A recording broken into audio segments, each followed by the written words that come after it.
ఆదేశాల మేరకు మా పార్టీ వర్కింగ్ ప్రెసిడెంట్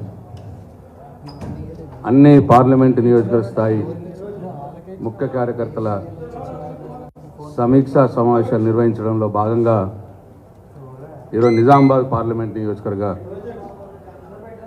సమావేశం కూడా జరిగింది. 7 నియోజకవర్గాల నుండి, అసెంబ్లీ నియోజకవర్గాల నుండి పెద్ద ఎత్తున ముఖ్య కార్యకర్తలు రావడం జరిగింది.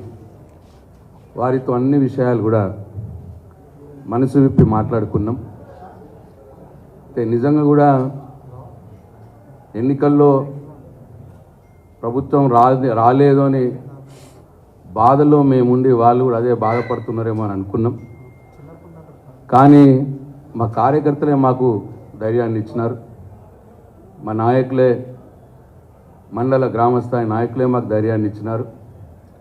మీరేం అధైర్యపడకండి, కాంగ్రెస్ పార్టీ ఏం గెలవలేదు ఎన్నికల్లో, మనం ఓడిపోయినాం, కొన్ని చిన్న చిన్న పొరపాట్లు మనం చేసుకోవడం వల్ల తిరిగి తప్పకుండా ఇంతకు 2 ఉత్సాహంతో పనిచేసి వచ్చే పార్లమెంట్ ఎన్నికల్లో మంచి మెజార్టీతో నిజామాబాద్ పార్లమెంట్ నియోజకవర్గాన్ని టీఆర్ఎస్ పార్టీ ఖాతాలో వేస్తామని చెప్పి ప్రతి ఒక్క అసెంబ్లీ నియోజకవర్గ మరి ఇటు అక్కడి నుంచి జగిత్యాల్ నియోజకవర్గం నుంచి డాక్టర్ సంజయ్ గారి నేతృత్వంలో, అట్లాగే కొరుట్ల నియోజకవర్గం నుంచి కూడా డాక్టర్ సంజయ్ గారి నేతృత్వంలో, అట్లనే బాల్కొండ నుండి ఆర్మూర్లో టీఆర్ఎస్ పార్టీ జిల్లా అధ్యక్షుడు జీవన్ రెడ్డి గారి నేతృత్వంలో, నిజామాబాద్ రూరల్లో బాజిరెడ్డి గోవర్ధన్ గారి నేతృత్వంలో, నిజామాబాద్ అర్బన్లో గణేష్ గుప్తా గారి నేతృత్వంలో, జగిత్యాల నుంచి రమణ గారి ఆధ్వర్యంలో కూడా మరి కార్యకర్తలు వచ్చినారు. చాలా ఉత్సాహంగా మరి వారు అన్ని విషయాలు కూడా మాతో మనసు విప్పి మాట్లాడుకొని, కొన్ని మా పార్టీలో కావచ్చు, నాయకుల మధ్య కావచ్చు, కొన్ని చిన్న చిన్న పొరపాట్లు ఏమైనా జరుగుంటే అవన్నీ కూడా సరిదిద్దుకొని ముందుకు పోతామని చెప్పి వాళ్ళకి చెప్పడం జరిగింది. వారు కూడా మా మధ్యలో కూడా ఏమన్నా లోటుపాట్లు ఉంటే, మా మధ్యలో కూడా మా కింది స్థాయి నాయకుల మధ్యలో కూడా ఏమన్నా మా మధ్యలో వర్గాలు ఉన్నా కానీ, మా మధ్యలో భేదాభిప్రాయాలు ఉన్నా, మేము కూడా అవన్నీ పక్కన పెట్టి మేము ఈరోజు పార్లమెంటు ఎన్నికల్లో టీఆర్ఎస్ పార్టీ గెలిపే మరి ముఖ్యంగా మేము పనిచేస్తామని చెప్పినారు. చాలా సంతోషం. అయితే ఈ సందర్భంగా ఇంకొక విషయం ఏంటంటే, ఇవాళ నిన్నటికి ఈ తెలంగాణలో ఏర్పడ్డ కొత్త ప్రభుత్వం, రేవంత్ రెడ్డి గారి ప్రభుత్వం పూర్తి చేసుకొని నెల నిండింది. అయితే ఈ సందర్భంగా వారి సోషల్ మీడియాలో ఒక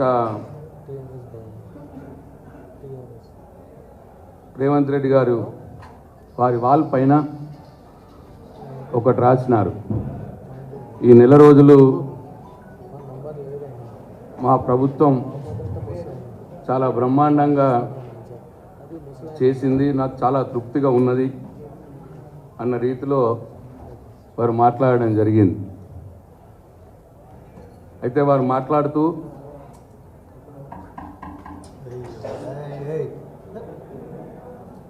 స్వేచ్ఛా స్వాతంత్రాలు ప్రజలకు ఇచ్చినాం, ప్రజల మాట వింటున్నాం అన్న మాట మాట్లాడినారు.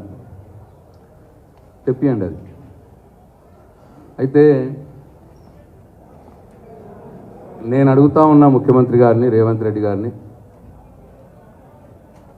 స్వేచ్ఛా స్వాతంత్రాలు కల్పించి ఇనుప కంచెలు తొలగించి మీరు ఏదైతే మేమన్నా ప్రగతి భవన్లో, మీరంటున్న ప్రజాభవన్లో ప్రజా దర్బార్, ప్రజల యొక్క సమస్యలను వింటాం, ప్రతిరోజు వింటామని చెప్పి బీరాలు పలికి ఏదైతే మీరు ప్రజా దర్బార్ మొదలు పెట్టిర్రో ఆ ప్రజా దర్బార్ జరిగింది కేవలం ఒక రోజు ముఖ్యమంత్రి గారి ఆధ్వర్యంలో. తర్వాత ఒక 3-4 రోజులు మంత్రులు, ఆ తర్వాత కేవలం అధికారులు మాత్రమే ఉంటా ఉన్నారు. అది వారంకు 2 రోజులు. ఊర్ల నుండి పొద్దున 4 గంటలకు 5 గంటలకు లేచి చలిలో బస్సులలో వచ్చి ఇక్కడ క్యూలలో నిలబడి వాళ్ళు మా ముఖ్యమంత్రి గారు మా మాట వింటారేమో, మా సమస్యలు తీరుతాయేమో ఆ ఆశతోటి వస్తే చివరికి మీరు ఇక్కడ ఆ ప్రజల బాధలు వాళ్ళ విజ్ఞప్తులు తీసుకునే వాళ్ళు మళ్ళీ అధికారులే. మళ్ళీ ఆ విజ్ఞప్తులన్నీ కూడా ప్రజావానికి లింకు చేస్తామన్న మాట మాట్లాడుతూ ఉన్నారు. నెల రోజుల్లో మీరు సాధించింది ఇదేనా అని చెప్పి నేను గౌరవ ముఖ్యమంత్రి గారిని అడుగుతా ఉన్నాను. అట్లనే అదే ప్రజా దర్బార్ మీరు అనుకుంటున్న ఏదైతే స్వేచ్ఛా స్వాతంత్రాలు కల్పించి ప్రజలను విజ్ఞప్తులు వింటున్నాము అని మీరు అంటున్నారో ఆ ప్రజా దర్బార్లో జరుగుతున్న విషయం మీ సాక్ష్యం మీరే చూడండి.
అంతే ఏమే ఇక్కడ మనము కొత్త సీఎం వచ్చిండు మహాత్మా ఆశపడి అందరూ వచ్చారు మన ఖాళీల సమస్యలు చెప్తున్నామని వచ్చినాం.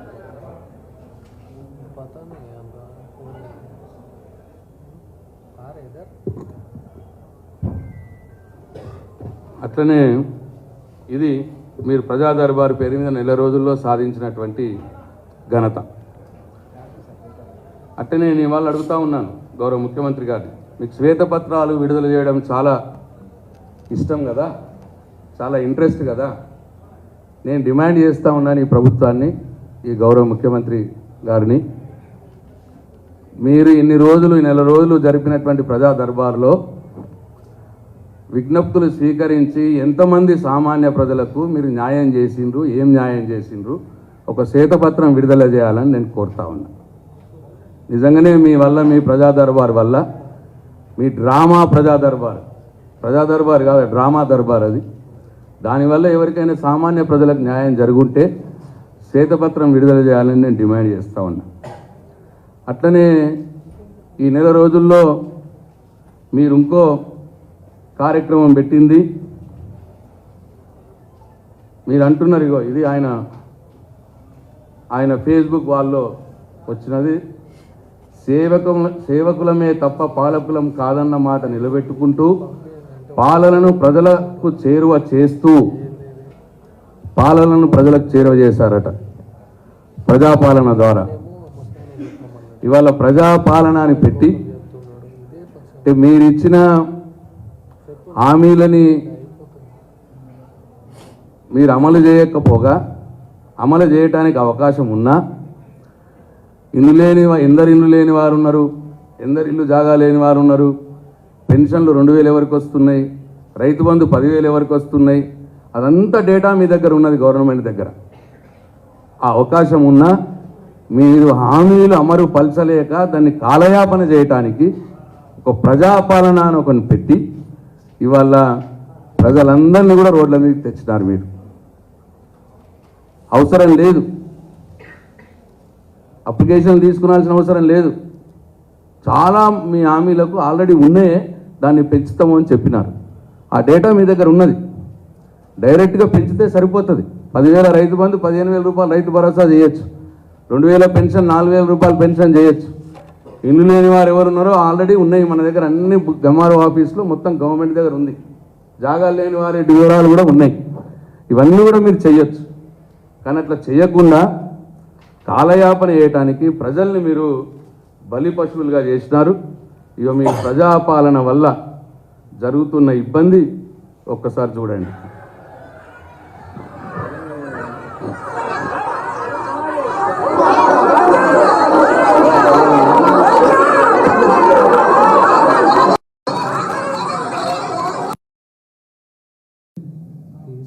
ఏ దరఖాస్తులు తీసుకొని కేసీఆర్ గారు రైతు బంధు ఇచ్చినాడు, ఏ దరఖాస్తులు తీసుకొని కేసీఆర్ రైతు బీమా ఇచ్చినాడు.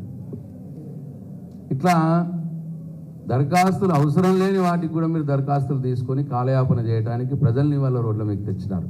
ఇదే మీరు చేసింది 4 రోజుల పరిపాలనలో. అట్లనే ఇంకొకటి అన్నారు, పేదల గొంతుక వింటూ యువత భవితకు దారులు వేస్తూ మహాలక్ష్ముల మన ఆడబిడ్డల ముఖంలో ఆనందాలు చూస్తూ రైతుకు భరోసా ఇస్తూ అన్నమాట మాట్లాడేది. ఇక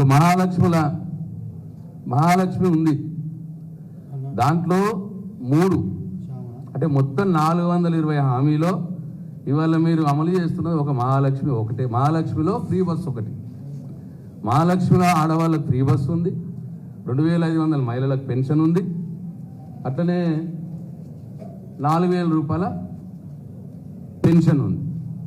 ఈ 3లో మీరు ఇస్తున్నది కేవలం ఫ్రీ బస్, కేవలం గ్యాస్ సిలిండర్. ఇవాళ మీరు ఇస్తున్నది కేవలం ఫ్రీ బస్సు. ఆ ఫ్రీ బస్సు దాని కథ ఎట్లున్నదో కూడా చూడండి. మీరు అనాలోచితంగా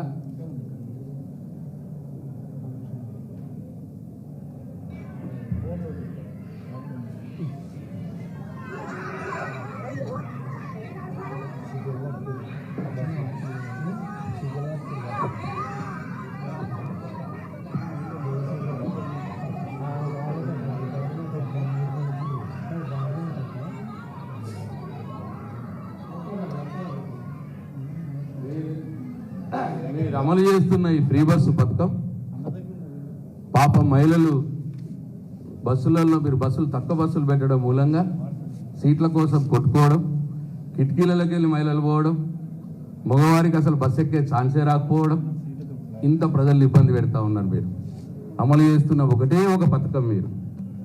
దానివల్ల ఇవాళ ఆటో రిక్షా వాళ్ళు ఎంత ఇబ్బంది పడుతున్నారో కూడా మనం గమనిస్తున్నాం. భిక్షం అడుక్కుంటా ఉన్నారు ఆటో వాళ్ళు.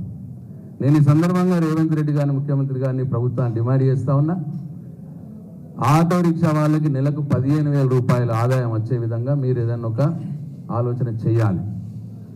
మేము టీఆర్ఎస్ పార్టీ పక్షాన్ని డిమాండ్ చేస్తూ ఉన్నాం.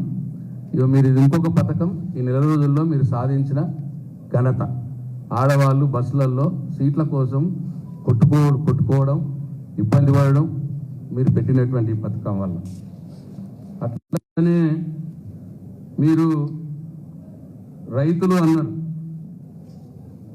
అట్లనే మీరు సిలిండర్ అన్నారు. ఇవాళ సిలిండర్ కూడా అధిగతి లేదు. ఇవాళ 2,500 పెన్షన్ అన్నారు, దాంట్లో మహాలక్ష్మి అది అధిగతి లేదు. ఇవాళ ఆటో వాళ్ళని ఇబ్బంది పెడతా ఉన్నారు. అట్లనే ఇంకొక మాట అన్నారు, యువత భవిష్యత్తుకు దారులు వేస్తున్నాము అన్నమాట మాట్లాడారు. యువత భవిష్యత్తుకు దారులు వేస్తున్నదంటే 2 ఉంటాయి. ఒకటి, యువతకు ఉద్యోగ కల్పన చేయాలి. లేదు, ఉద్యోగ కల్పన చేయలేకపోతే ఆ యువతకు మీరు ఇచ్చిన హామీ ప్రకారం మీరు నిరుద్యోగ భృతి ఇవ్వాలి. ఇవాళ నిరుద్యోగులకు ఉద్యోగాలు కల్పిస్తున్నారా అనంటే ఈ 4 రోజుల్నే మీరు సాధించిన ఘనత. కార్నింగ్ అనే కంపెనీ 1000 కోట్లు పెట్టుబడి పెట్టే కంపెనీ మద్రాసుకి వెళ్ళిపోయింది.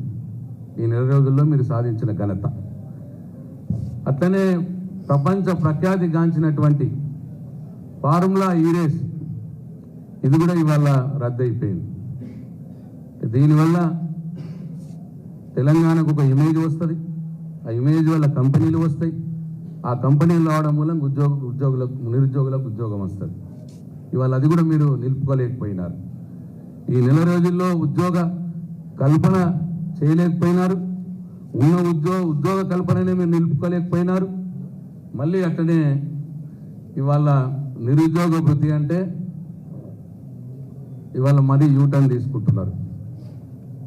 ఎక్కడ నిరుద్యోగ వృత్తి మేము అనలేదే అని అంటాడు బట్టి విక్రమార్క గారు.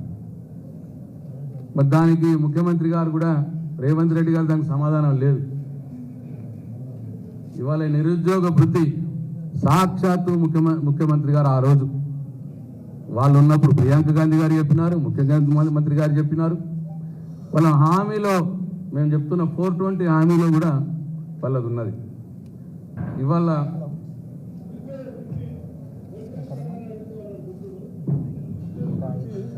ఆరు గ్యారెంటీల్లో కానీ నేను దీంట్లో కానీ మీరు మళ్ళీ ఒకసారి కావాలంటే అర్థం చేసుకొని మాట్లాడండి.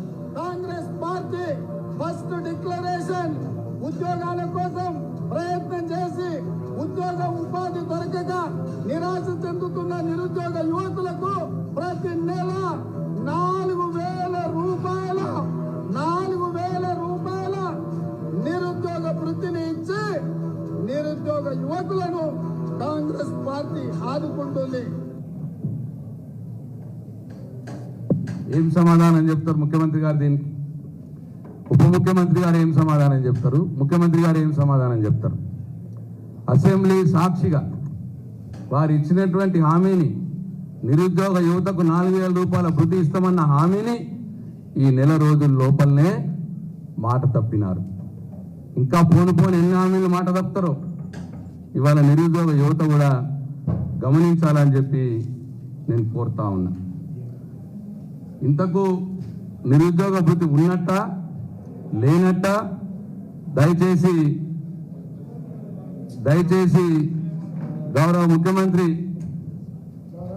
ముఖ్యమంత్రి రేవంత్ రెడ్డి గారు ఇమ్మీడియట్గా స్పందించాలని చెప్పి నేను కోరుతా ఉన్నా. మీ ఉప ముఖ్యమంత్రి గారు అసెంబ్లీలో ఉన్న మాటకు మీ సమాధానం ఏంది? లేదు మీరు మీ 420 హామీలలో ఉన్నటువంటి నిరుద్యోగ వృత్తి హామీని నిలబెట్టుకుంటారా లేదా? లేదు మీరు ఎన్నికల ప్రచార సభలో గొంతు చిరిగిపోయేంత నిరుద్యోగ యువకుల్ని మోసం చేసే విధంగా మాట్లాడి 4,000 వృత్తి ఇస్తామని చెప్పి మాట్లాడిన దాని మీద మీరు నిలబడతారా లేదా? గౌరవ ముఖ్యమంత్రి గారు వెంటనే స్పందించాలని చెప్పి నేను కోరుతా ఉన్నా. అట్లనే రైతుల గురించి కూడా అన్నారు. రైతుకు భరోసాను ఇస్తున్నారట. వాళ్ళు చెప్పినారు రైతు బంధు కేసీఆర్ 10,000 రూపాయలే ఇస్తున్నాడు, ఇగో నేను రాగానే 15,000 రూపాయలు ఇస్తానన్నమాట మాట్లాడినారు. రైతు భరోసా అది కూడా డిసెంబర్ 9కి నేను రాగానే అన్నమాట మాట్లాడినారు. మరి వాళ్ళ రైతు భరోసా గురించి లేదు. మేమిచ్చిన రైతు బంధు కూడా అది చక్కగా ఇయ్యలేని పరిస్థితి ఉన్నది. ఇవాళ దీనికి కూడా ముఖ్యమంత్రి గారు సమాధానం చెప్పాలి. రైతు భరోసా కింద ఎకరానికి 15,000 రూపాయలు రైతులకు ఎప్పుడు ఇస్తారో సమాధానం చెప్పాలి. మరి మీరు వేస్తున్నారా లేదా? మీరు మాట తప్పుకున్నారా? ఈ విషయం కూడా తెలంగాణ రైతులకు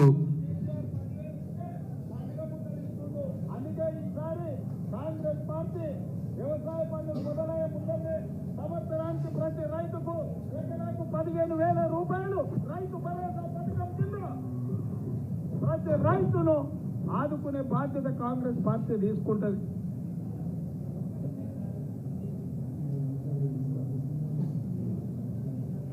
అట్లనే రైతుకు రుణమాఫీ అన్నారు. రైతుకు భరోసానిస్తూ 15,000 రూపాయల పెట్టుబడి సాయం పండుగ మొదలే వేస్తామని చెప్పినాడు. పండుగ మొదలు మేము వేస్తున్నమాట, పండుగ ఖర్చు పెట్టుకుంటున్నారట రైతులు. వ్యవసాయం స్టార్ట్ చేసేటప్పుడే వేస్తాం మేము, పంట స్టార్ట్ చేసేటప్పుడు అన్నాడు.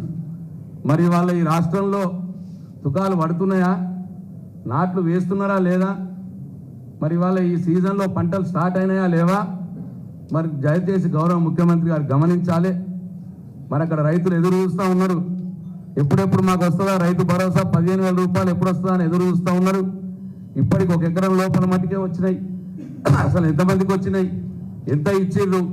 మీరు ఎందుకో శ్వేతపత్రం విడుదల చేయట్లేదు? ఎవ్రీడే అధికారులతోటి ఈ రోజు ఇంతమంది రైతులకు ఇన్ని ఎకరాలకు ఇంత డబ్బు ఇచ్చినామని ఎందుకు చెప్తలేరు? మేము పోయిన ప్రభుత్వంలో మేము చెప్పినట్టు అని చెప్పి నేను వాళ్ళు అడుగుతా ఉన్నా. ఇట్లనే రైతుకు ఇంకొక భరోసాగా 2 లక్షల రూపాయల రుణమాఫీ చేస్తామన్నారు. ఇంకా ఎవరైనా లోన్లు లేకపోతే పోయి తీసుకొచ్చుకోండి, నేను రాగానే డిసెంబర్ 9కి రుణమాఫీ చేస్తా అని చెప్పినాడు. అది కూడా ఒక్కసారి మీరు చూడాలని విజ్ఞప్తి చేస్తా ఉన్నా. రుణమాఫీ చేసిన వాళ్ళందరికీ నేను విజ్ఞప్తి చేస్తున్నాను, ఎంబడే బ్యాంకు పోయి 2 లక్షలు తెచ్చుకోండి, డిసెంబర్ 9 నాడు నేను రాగానే మాఫీ చేస్తా. ఇవాళ చంద్రశేఖర్ రావు ఏమనుకుంటున్నానంటే రుణమాఫీ చేసిన ఓట్లు నాకు పట్టాయి. నేనేం చెప్తున్నా అంటే రుణమాఫీ అయిన వాళ్ళందరూ ఎంబడే పోయి మళ్ళీ 2 లక్షల రుణం తెచ్చుకొని డిసెంబర్ 9 నాడు నేను అవి మాఫీ చేస్తా. కాబట్టి రైతులందరికీ నేను విజ్ఞప్తి చేస్తున్నా, ఎంబడే పోయి బ్యాంకు పోయి లోన్లు తెచ్చుకోరి, వచ్చిన ఎంబడే నేను రుణమాఫీ చేస్తా. ఏం సమాధానం చెప్తారు దీనికి ముఖ్యమంత్రి గారు? ఏం సమాధానం చెప్తారు ముఖ్యమంత్రి గారు? ఇవాళ రైతు భరోసా పేరు మీద ఇచ్చినటువంటి 15,000 రూపాయల రైతు భరోసా లేదు, 2 లక్షల రుణమాఫీ లేదు. అట్లనే ఇంకో మాట అన్నాడు ఆయన, పెట్టుబడులకు కట్టుబడి ఉన్నాం, పారిశ్రామికాభివృద్ధికి పెద్దపీట వేస్తూ నగరాల అభివృద్ధికి నగిశీలు చెక్కుతూ అని చెప్పి మాట్లాడినాడు.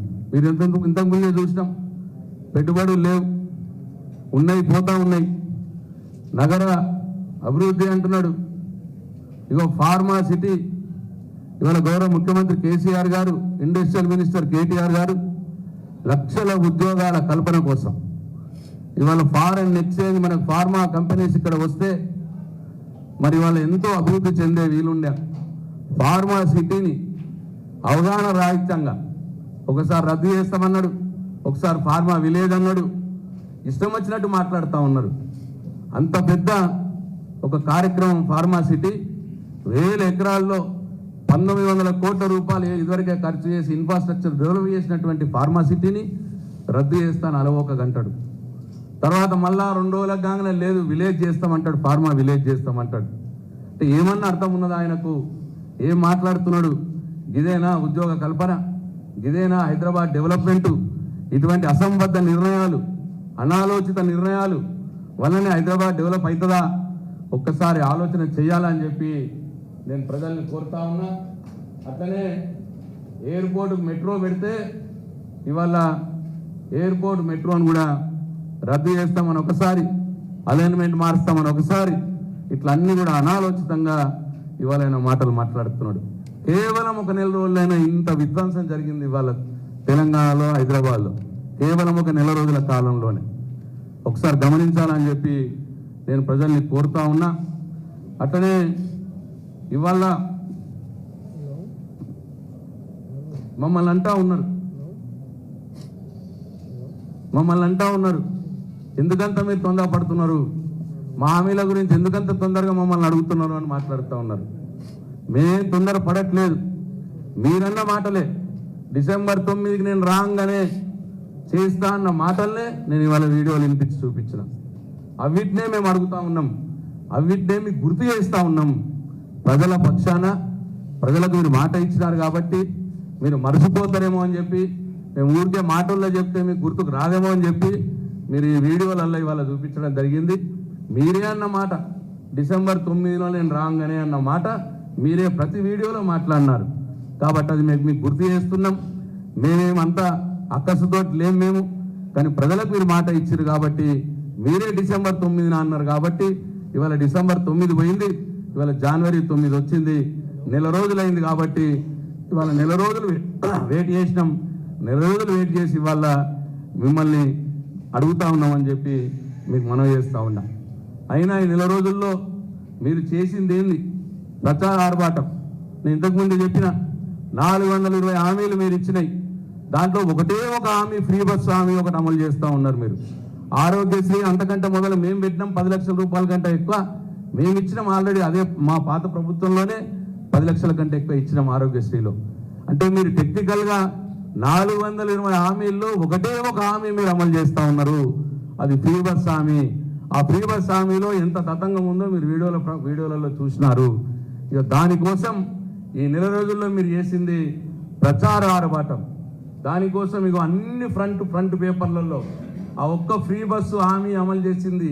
ఇవన్నీ ఫ్రంట్ పేపర్లలో ఇంత పెద్ద ఎత్తున ప్రజల డబ్బుని దుర్వినియోగపరిచినారు మీరు అని చెప్పి ఈ సందర్భంగా నేను తెలియజేస్తా ఉన్నా. దయచేసి ప్రజలు గమనించాలి.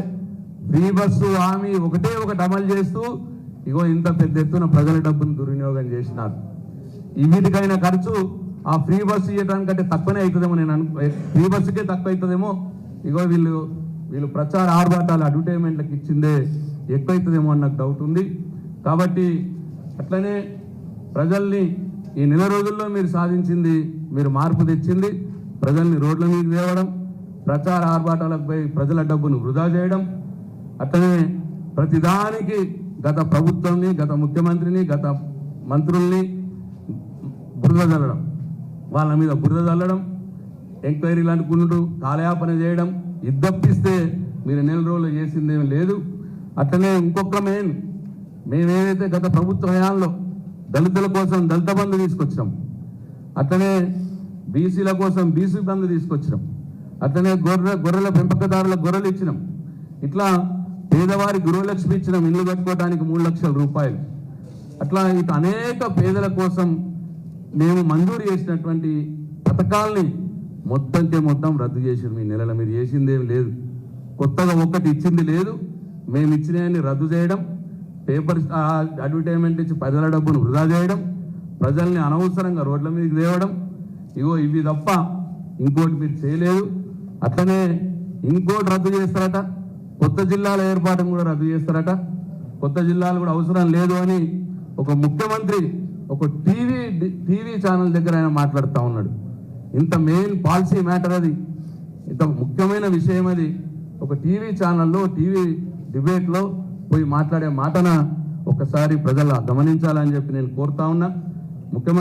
ఆనాటి ముఖ్యమంత్రి గారు కేసీఆర్ గారు పరిపాలన వికేంద్రీకరణ కోసం ప్రజల ముందుకే ప్రభుత్వం పోవాలి, పనులు జరగాలి, చిన్న జిల్లాలుంటే వ్యక్తిగతంగా టార్గెట్ చేయొచ్చు, కలెక్టర్లు బాగా పనిచేయడానికి వీలుంటుందని చెప్పి వారు 33 జిల్లాలు ఏర్పాటు చేసినారు. 33 జిల్లాలు ఏర్పాటు కాలే, ఆ 33 జిల్లాలతో పాటు ఇవాళ రెవెన్యూ డివిజన్లు కొత్తగా ఏర్పాటైనాయి, మండలాలు కొత్తగా ఏర్పాటైనాయి, గ్రామాలు కొత్తగా ఏర్పాటైనాయి. ప్రజల ముందటికే పరిపాలన పోయింది. ఇవాళ ప్రపంచమంతా మొత్తం కూడా వికేంద్రీకరణ జరగాలని అంటది, డీసెంట్రలైజేషన్ జరగాలని అంటది మొత్తం ప్రపంచవ్యాప్తంగా. కానీ ముఖ్యమంత్రి గారు రేవంత్ రెడ్డి గారు మళ్ళీ తన ఫిడలిస్ట్ భావాల్ని బయటపెట్టి ఆ వికేంద్రీకరణను మళ్ళీ మొత్తంకే ఇవాళ జిల్లాని నేను తక్కువ చేస్తా అన్నమాట మాట్లాడుతూ ఉన్నారు. నేను ఈ సందర్భంగా వారికి గుర్తు చేస్తా ఉన్నా, కాన్స్టిట్యూషన్లో కూడా రాజ్యాంగంలో కూడా పరిపాలన వికేంద్రీకరణ జరగాలని ఉంటుంది తప్పిస్తే వద్దు అని ఉండదు. కాంగ్రెస్ పార్టీ వారు మొదటి నుంచి కూడా పంచాయతీరాజ్ వ్యవస్థ ఇచ్చినారు, పరిపాలన వికేంద్రీకరణ. అంతేందుకు మొన్న రాజస్థాన్లో అశోక్ గెహ్లోట్ గారు ఎలక్షన్ల మొదలే కొత్తగా జిల్లాలు ఏర్పాటు చేస్తున్నారు, ఆయన కాంగ్రెస్ పార్టీ ముఖ్యమంత్రి. మరి వాళ్ళ పార్టీ వాళ్ళు కూడా చేస్తారు.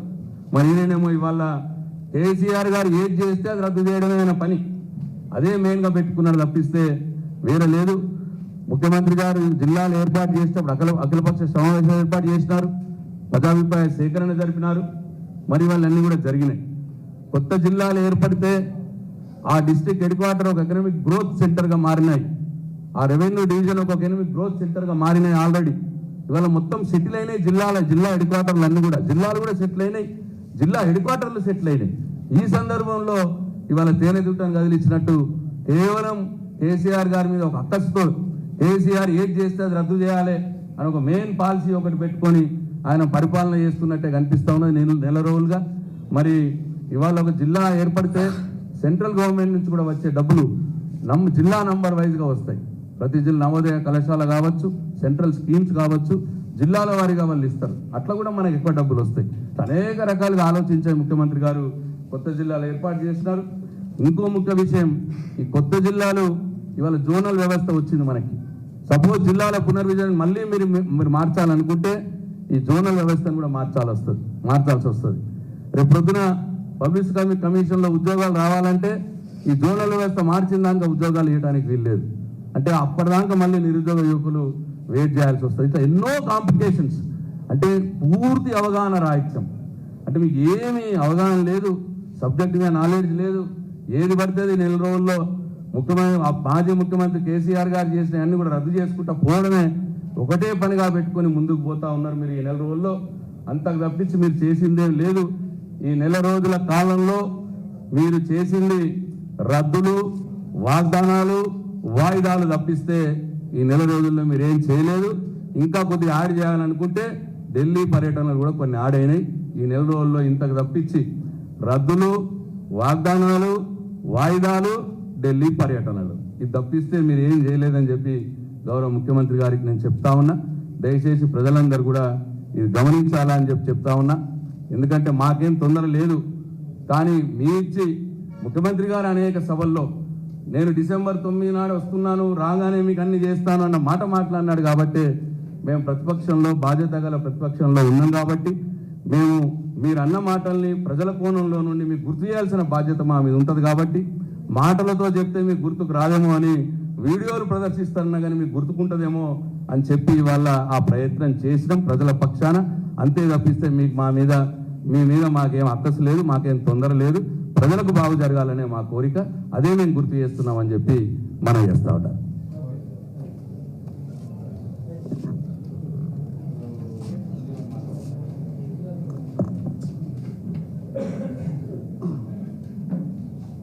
అందరికీ నమస్కారం.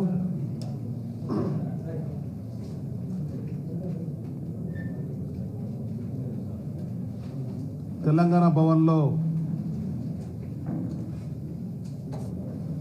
నిజామాబాద్ పార్లమెంట్ అదేవిధంగా అసెంబ్లీ ఎన్నికల సమీక్ష సమావేశాన్ని మా వర్కింగ్ ప్రెసిడెంట్ సోదరులు కేటీ రామారావు గారు నిర్వహించిన సందర్భంగా దాదాపు 6 గంటల సమయం ఈ సమీక్ష జరిగింది.